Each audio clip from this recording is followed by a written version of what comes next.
Obrigada, Sr. Presidente. Boa tarde a todos. Na pessoa do Sr. Presidente da Junta de Freguesia aqui de São João do Campo, cumprimento todos os presentes que assistem à distância. Se o Sr. Presidente me permitir, irei fazer alguns comentários iniciais, algumas questões que aqui foram levantadas pelos senhores vereadores e depois a seguir faria a minha intervenção. Começando pelo comentário, os comentários da senhora vereadora Regina Bento, relativamente ao percurso ciclável que, enfim, atravessa aqui esta zona e que vem desde a estação de Coimbra B. Como é de vosso conhecimento, ainda foi proposto no Executivo PS, naturalmente e obteve o nosso voto favorável e, portanto, só podemos estar perfeitamente de acordo e cheios de ansiedade para o poder desenvolver e executar.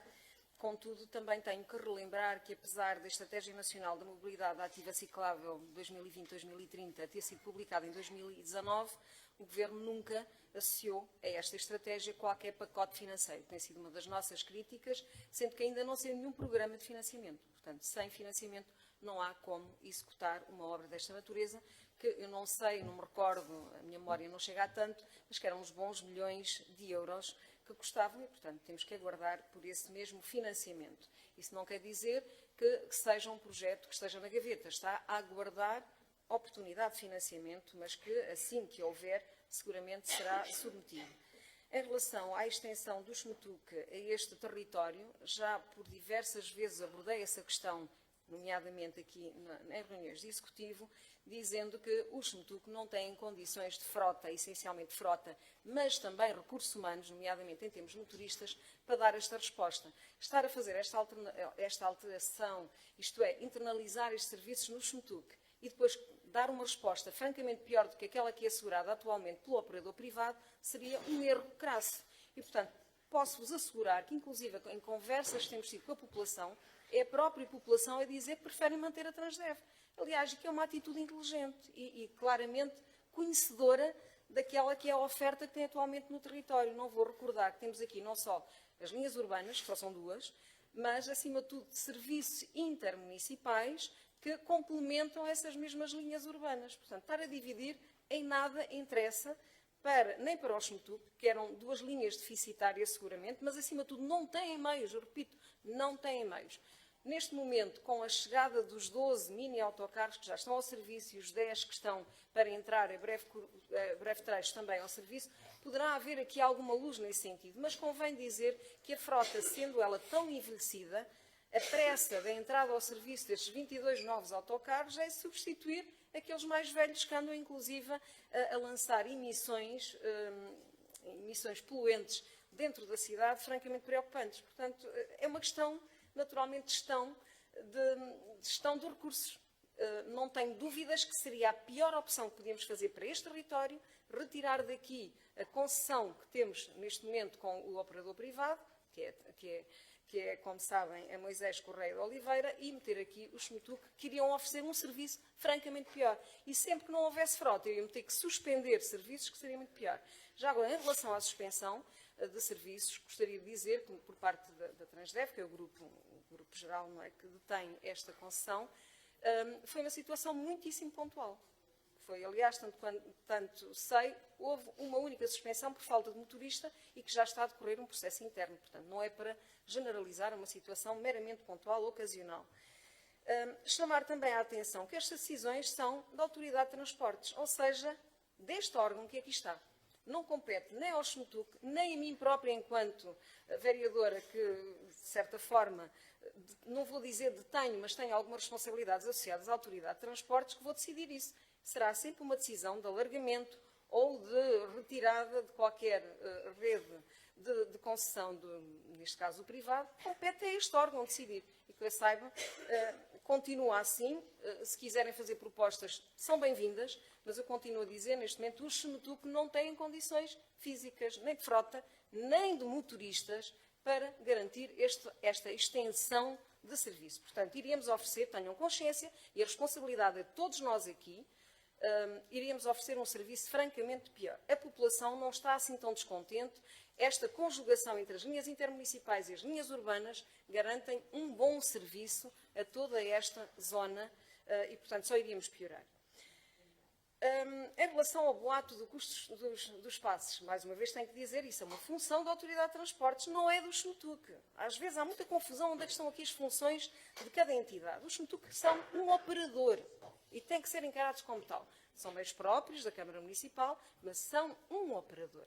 Não mandam no tarifário. No máximo fazem uma proposta que compete a este órgão, no qual estamos todos aqui sentados e votamos, decidir alterações ao tarifário. Se conhecem a política de transportes, muito, diria, publicitada por mim, mas também pelo Sr. Presidente, e que eu acho que é, diria, consensual em todos nós, quase que me arrisco a dizer isto, é posta no passo único. Portanto, o bilhete com custo único, e independentemente das pessoas fazerem mais ou menos viagens, portanto, para um número ilimitado, pagarem sempre o mesmo valor do passe. Poderá haver passes, à semelhança do que acontece em Lisboa, na área metropolitana de Lisboa e do Porto, diferentes valores consoante o número de municípios para o qual estão, diria, autorizados a viajar. Mas não passa disso, será um valor único. Portanto, não é pelo facto de termos aqui a Transdev que as pessoas vão pagar mais por isso. E estamos a trabalhar nesse sentido através da AGIT, entidade intermunicipal que está a ser institucionalizada, que está em fase final de revisão dos respectivos documentos, não só dos contratos interadministrativos, delegações de competências na AGIT, mas também os próprios estatutos estão em fase final e a seu tempo virão a este órgão para aprovação. O trabalho também ao nível do modelo de repartição de verbas para o tarifário. Para o tarifário, neste caso, repartição de verbas dos rendimentos de todo o sistema de transportes. Mais uma vez virá aqui, agora não está seguramente em cima da mesa, penalizar as pessoas que vivem na periferia em detrimento das pessoas que vivem no centro. O objetivo único, pelo menos falo por mim, mas estou convencida que irei ter o consenso deste órgão, é claramente sempre o bilhete único. Um único valor, ou eventualmente por orlas, acho que isso também é perfeitamente aceitável, mas não vamos penalizar as pessoas só porque vivem mais na periferia ou não, ou mais do que isso, porque não são servidas pelo SMTUC, vão ter que pagar mais por isso. Obviamente que não, isso posso descansar aqui todos aqueles que nos estão a ouvir. Em relação ao Sr. Vereador José Dias e a gestão do trânsito, eu vou repetir as vezes que forem necessárias, sem me cansar, até que a oposição perceba que não há alternativas. Ou fazemos obra e perturbamos, ou paramos todos e vamos todos para casa descansados, voltamos a pôr os carros no meio da rua e andamos todos satisfeitos, igualmente congestionados, porque o futuro é cada vez mais esse. De carro não cabemos todos. O sistema de transportes que está atualmente em execução é o sistema de metro Mondego. Claro que enquanto estiver em execução vamos continuar a ter perturbações, não há milagres, não podemos andar de avião, enfim, qualquer dia, se cá podemos andar de drone, mas neste momento ainda não é possível, portanto as perturbações têm que continuar a acontecer. Problemas de gestão de trânsito, erros, incompetência, como tem sido acusado, continuem a dizer aquilo que muito bem entenderem. Enquanto não me trouxerem casos concretos do que podia ter feito e não fiz, enfim, vou continuar a dizer o mesmo, estamos a fazer o nosso melhor e falo por mim enquanto vereadora, por todos os serviços, nomeadamente a Divisão de Mobilidade Urbana, o Departamento de Espaço Público, estão todos a dar o seu melhor. E acreditem que não é fácil, mas em perfeita sintonia e articulação com a Metro Mondego e particularmente com as infraestruturas de Portugal, estamos a procurar gerir aquilo que são as frentes de trabalho que têm que avançar e que não podem ter atrasos, muito menos imputáveis à Câmara Municipal, porque os valores das indemnizações são elevados. Portanto, temos que colaborar e temos colaborado, temos mantido aqui uma franca frente de trabalho, de grande coordenação, e é o que é possível fazer, e acho que qualquer um entende, eu repito, às vezes forem necessário. Nas vossas casas, sempre que fazem obras, também têm perturbações, mas estão sempre com olhar para o futuro. Depois vou beneficiar dessas perturbações. Perturbo-me agora, mas a seguir vou ter as mais-valias. E é assim que temos que pensar. Convém também dizer que eu vou falando com muitas pessoas, não são vocês apenas. E as pessoas dizem, claro, estamos todos a sofrer, mas têm o nosso apoio. E, portanto, era isso que eu gostaria também de ouvir por parte da oposição. Era serem francos. De facto, estamos a ter perturbações, ninguém nunca mentiu. E o meu artigo com o Sr. Presidente do passado dia 12 procura dizer isso mesmo. Não estamos a pedir desculpa por nos arrependermos, Sr. Vereador Hernando Caniço. Não há aqui arrependimento absolutamente nenhum. Nós temos a que fazer as obras, temos noção que estamos a perturbar as pessoas, mas as obras têm que ser feitas. E o pior que podemos fazer é pará-las. Porque, por um lado, ficámos com a cidade esburacada e, por outro lado, nunca poderíamos ter a tal perspectiva de futuro, da mais-valia do futuro que vamos ter ao nível do sistema de transportes. Agora, já que fala no sistema de mobilidade Mondego, Também nunca me ouviu dizer, nem da minha boca, nem do Sr. Presidente, que este é o sistema ideal. É o possível. E foi aquele que herdamos e aquele que estamos a executar. E estamos francamente empenhados na sua execução. Mas não é o ideal. E isso, o PS vai ter sempre que responder por isso. Não somos nós. Nós apanhamos com um projeto já aprovado e consignado ou em vez de consignação. E, portanto, já não havia condições para estarmos a fazer alterações. Mesmo assim, fizemos várias. Eu não me vou aqui repetir a dizer quais foram. Mas volto a falar na estação do Alto São João, volto a falar na demolição da Casa Aninhas, volto a falar na demolição do anexo, das anexas na zona da Sol 1. Melhorias substanciais ao sistema, quer do ponto de vista funcional, operacional e, acima de tudo, de segurança dos seus utilizadores. Portanto, não é o sistema ideal, mas assumimos-lo, já estava devidamente definido, em vias de consignação, algumas já consignadas, outras em vias de consignação, e dissemos, não será este Executivo a parar e a fazer com que Coimbra perdesse financiamento por parte da União Europeia. Portanto, estamos aqui empenhados em executar os respectivos, ou melhor, garantir que as empreitadas avançam sem atrasos substanciais, impondo pequenas alterações que é possível fazer. Mas não é o projeto ideal. Ora bem, aventurar-se a andar de bicicleta. Sr. Vereador José Dias, não vou dizer, nem vou negar, que estiveram 8 anos e pouco ou nada fizeram sobre esta matéria. Fizeram algumas ciclovias voltadas para o desporto e lazer e que muito abençoamos. Nunca me ouviu aqui criticá-las. Sempre disse muito boa ação. Não chega, temos que fazer mais. Mas também, sabe, é de conhecimento público, foi apresentado durante a Semana Europeia da Mobilidade o plano de expansão de ciclovias para efeitos de transferência modal. Virá a este Executivo para aprovação, se não for na próxima reunião de Câmara, será a muito breve trecho. Por isso, um plano de expansão, mas que já é de conhecimento geral, foi apresentado, as pessoas que foram convidadas, tivemos uma sala cheia, abrimos a participação pública, Sr. Vereador. Eu não vou voltar a recordar como é que funcionava no tempo do PS, não havia participação pública para ninguém. Pelo contrário, fechavam-se os projetos a 7 chaves na gaveta. Ninguém. Nós abrimos-lo de forma informal, formal como queiram. E tivemos este primeiro passo. Informal, fomos extremamente felicitados pela população em geral, nomeadamente por aqueles que usam a ciclovias ou gostavam de usar e ainda não têm. Portanto, aqueles que andam de bicicleta e que percebem claramente quais são as deficiências e os problemas de segurança, que andam com os seus filhos e andam isoladamente, estiveram nessa sessão e deram-nos input.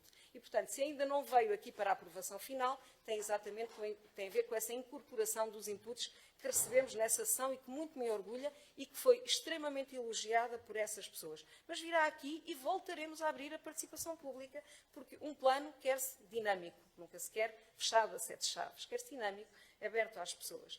Mas volto a dizer, ainda não houve financiamento. E não havendo financiamento, aí não podem criticar a Câmara Municipal, vão ter que se voltar contra vocês próprios. É uma incumbência, é uma responsabilidade do Governo. Apoiar as autarquias. Não basta emanar ou mandar publicar estratégias nacionais de promoção da mobilidade ativa. É um primeiro passo fundamental, verdade, e bato palmas. Mas não chega. Eu tenho sido muito crítica. Repito, este foi publicado em 2019. Ainda não saiu, pelo menos desde que nós estamos no Executivo, não saiu nenhuma ação, nenhuma call, nenhum aviso para financiamento de ciclovias. Mas é muito bem-vindo, assim que vier, seguramente teremos projetos para propor. E posso-vos também, desde já, assegurar, estava para vir a esta reunião de Câmara e eu pedi que não viesse, fosse retirado, porque, mais uma vez, introduzi alguns inputs que assumo como meus e que voltou para trás para serem integrados, mas espero estar em condições, na próxima reunião de Câmara, apresentar aqui a ciclovia da Sol 1, que também foi apresentada durante a Semana Europeia da Mobilidade. Portanto, que vai ligar desde a Escola Eugênio de Castro até ao Alto São João. Uma ciclovia fundamental, do ponto de vista estruturante, que vai ligar a outras ciclovias já existentes e que é mais um passo, diria, em termos de finalização do projeto, mas depois que será absolutamente essencial termos aqui fontes de financiamento para a poder executar. Portanto, não nos critica, nem nunca de sermos fechados, não abrir a participação pública, não estarmos a fazer nada como aqui ouvi. Enfim, continuem na vossa, mas como eu digo, eu não me canso de repetir e as pessoas acreditarão em quem muito bem quiserem, em vocês que não fazemos nada, ou em nós que digo que estamos a fazer, que temos mostrado que estamos a fazer, apesar de só terem passado 2 anos. Dito isto, Sr. Presidente, se me permitir, vou então passar à minha intervenção. foi publicado no passado dia 8 de janeiro o Decreto-Lei nº 10 de 2024, o diploma que procede à reforma e simplificação dos licenciamentos. Esta lei vem enquadrar e clarificar uma série de procedimentos, muitos deles já adotados pela Câmara Municipal ao longo dos últimos 2 anos e que muito contribuíram para agilizar e reduzir os tempos de resposta na área do urbanismo. Vemos com agrado algumas regras, como as medidas de uniformização e que serão reforçadas com a implementação da plataforma eletrónica de procedimentos urbanísticos para submissão dos processos a nível nacional, a entrar em funcionamento em 2026, e a perspectiva associada à modernização administrativa de apresentação obrigatória do projeto de arquitetura de acordo com a metodologia BIM a partir de 2030. Ainda assim, uma medida tendencialmente desproporcionada se tivermos em consideração que a maioria dos procedimentos submetidos a nível nacional são de pequena dimensão, envolvendo assim uma complexidade desnecessária. Mas também a agilização da reclassificação do uso do solo para fins de atividade económica e de habitação. Apesar da sua publicação datar do dia 8 de janeiro, o diploma impôs a entrada em vigor de uma série de alterações reportadas ao dia 1 de janeiro último, obrigando as câmaras municipais a alterar os procedimentos de forma instantânea, sem tampouco terem tido tempo para se prepararem ou adaptarem. A Câmara Municipal está, por isso, a organizar formação específica para todos os técnicos da DGU, ao mesmo tempo que está a reforçar os recursos humanos da Divisão de Fiscalização, sem que para isso tenha de reduzir a estrutura dedicada à apreciação de projetos urbanísticos, assim como a revisão urgente e articulada de diversos regulamentos internos. Este diploma, que traz um conjunto de regras positivas, traz também perigos e riscos para os particulares promotores técnicos do requerentes, mas sobretudo para o ambiente urbano construído, com erros e desconformidades que se irão perpetuar no tempo. Esta é uma lei baseada na confiança no particular e na responsabilização dos técnicos dos promotores, o que pode levar a abusos de interpretação e na aposta.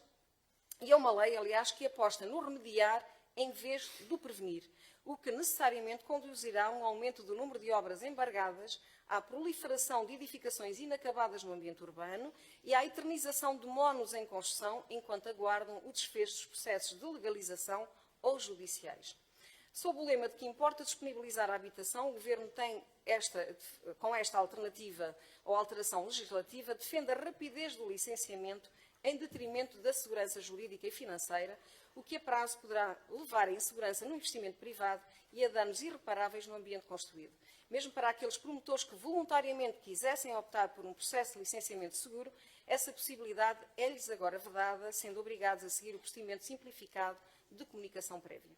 A nova lei alarga o leque de obras isentas de controle prévio, sendo exemplo as obras de reconstrução e ampliação, e friso aqui bem ampliação, com o aumento do número de pisos e de área útil, desde que mantida a sércia, operações urbanísticas precedidas de informação prévia favorável, operações de loteamento em área de plano pormenor, com efeitos registais, ou ainda o número alargado de operações urbanísticas promovidas, entre outras, pelo setor empresarial do Estado, institutos públicos, fundos de investimento imobiliário públicos, etc. Embora a isenção de controle prévio não justifique a isenção do cumprimento de normas legais e regulamentares aplicáveis, estas medidas, ao impossibilitarem a avaliação a priori da qualidade dos projetos, dificultam a atuação das câmaras municipais no planeamento e gestão urbanística, na fundamentação de alterações aos projetos, na fiscalização sucessiva e, por inerência, na monitorização do ambiente construído. Irão traduzir-se num aumento de pressão sobre as infraestruturas urbanas, desde logo sobre o sistema de águas, saneamento e na pressão do estacionamento e do trânsito.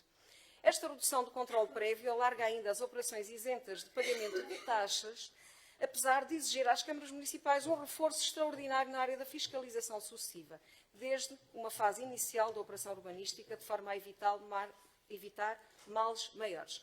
A nova legislação prevê ainda um regime de deferimento tácito para as licenças de construção, sempre que ultrapassem os prazos previstos, devidos e estabelecidos, aumentando os riscos para os intervenientes no processo e a pressão sobre os serviços de fiscalização, para além dos possíveis impactos no território.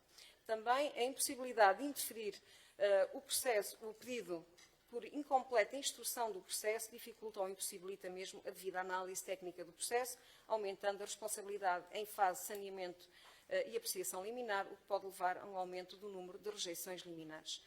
Nas obras sujeitas a controle prévio, é eliminada a autorização de utilização, a qual é substituída por uma simples entrega de documentos relativos ao projeto, enquanto que em obras isentas de controle prévio, mediante uma comunicação prévia, se considera aceito o pedido de autorização de utilização caso o município não responda em 20 dias, prazo, do meu ponto de vista, exíguo se tivermos em conta que deveria ser promovida uma vistoria para a avaliação da conformidade da obra com o projeto de execução.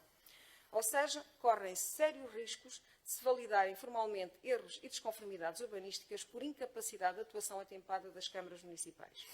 Também a simplificação das formalidades para compra e venda de imóveis, com a não obrigatoriedade de prova de existência de ficha técnica e de apresentação de autorização de utilização, aumenta o risco para o comprador e para as entidades financiadoras. Em síntese, com o novo diploma, aumenta o risco para o particular, para o promotor, para as entidades financeiras e para os técnicos do requerente, sobre quem recai a responsabilidade de cumprimento das regras técnicas e legais. Aumenta a probabilidade de processos judiciais que se arrastarão no tempo. Como sabemos, a justiça não é propriamente célere. Nas autarquias, aumentam as responsabilidades de fiscalização, reduz a fonte de receitas associada às taxas cobradas, sem aliviar, contudo, a carga de trabalho, já que a fiscalização terá de continuar a ser apoiada pela infraestrutura dedicada à apreciação de projetos urbanísticos. Por outro lado, ainda é expectável que, face à eliminação dos alvarás de licenciamento, as câmaras passem em substituição a serem subcarregadas pela emissão de certidões. O risco maior é, do meu ponto de vista, para um ambiente construído, onde, face à redução do âmbito de controle prévio, fica nas mãos dos técnicos, dos requerentes, a responsabilidade de conceber soluções coerentes, integradas e contribuam para fazer cidade. Muito rapidamente, em linha com a minha intervenção antes da ordem do dia do passado dia 27 de novembro, na sequência da emissão da DIA com parecer favorável condicionado ao projeto da linha de alta velocidade entre Porto e Lisboa, fase 1, troço Porto-Sor, lote B, foi selecionada por parte da APA a alternativa 3.1 para o atravessamento da zona de Condeixa e Taveiro, a qual colidia com a Quinta das Cunhas e demolia a globalidade das edificações, ou seja, 6 habitações, 15 anexos e 4 telheiros. A preocupação e a ansiedade dos residentes locais foi bem evidenciada na Assembleia Municipal de 26 de setembro pela voz do Sr. Presidente da União de Freguesias Taveira, Meal e Arzila e pelos próprios nas sessões de esclarecimentos que decorreram no período de participação pública. A Câmara Municipal, desde a primeira hora que se aliou a esta preocupação da população e se comprometeu a trabalhar em conjunto com as Infraestruturas de Portugal no sentido de mitigar o problema. Tirando partido do período de participação pública, a Câmara Municipal elaborou um parecer detalhado sobre o traçado geral, no âmbito do qual solicitou a revisão do traçado em alguns pontos e trechos críticos, apresentando propostas concretas de retificação, impondo à Infraestrutura de Portugal a sua avaliação de viabilidade técnica. É por isso, com muito agrado, que na sequência de uma reunião decorrida na passada segunda-feira, as Infraestruturas de Portugal vieram confirmar a viabilidade técnica dos ajustes propostos pela Câmara Municipal, dotando assim esta de elementos técnicos para poder reclamar junto do futuro concessionário a retificação do traçado já a partir do primeiro semestre de 2025. Com este ajuste ao traçado, consegue-se poupar a totalidade das edificações da Quinta das Cunhas, salvaguardando assim as memórias e a identidade daquele lugar que, repito, era completamente arrasado. Ao mesmo tempo que se asseguram melhorias evidentes com a redução do número de demolições no concelho de Condeixa Nova. Em complemento e também com base em soluções de traçado alternativo proposto pela Câmara Municipal de Coimbra, foi possível evitar a demolição de mais 3 habitações em Reveles, em Taveiro, uma delas acabada de construir.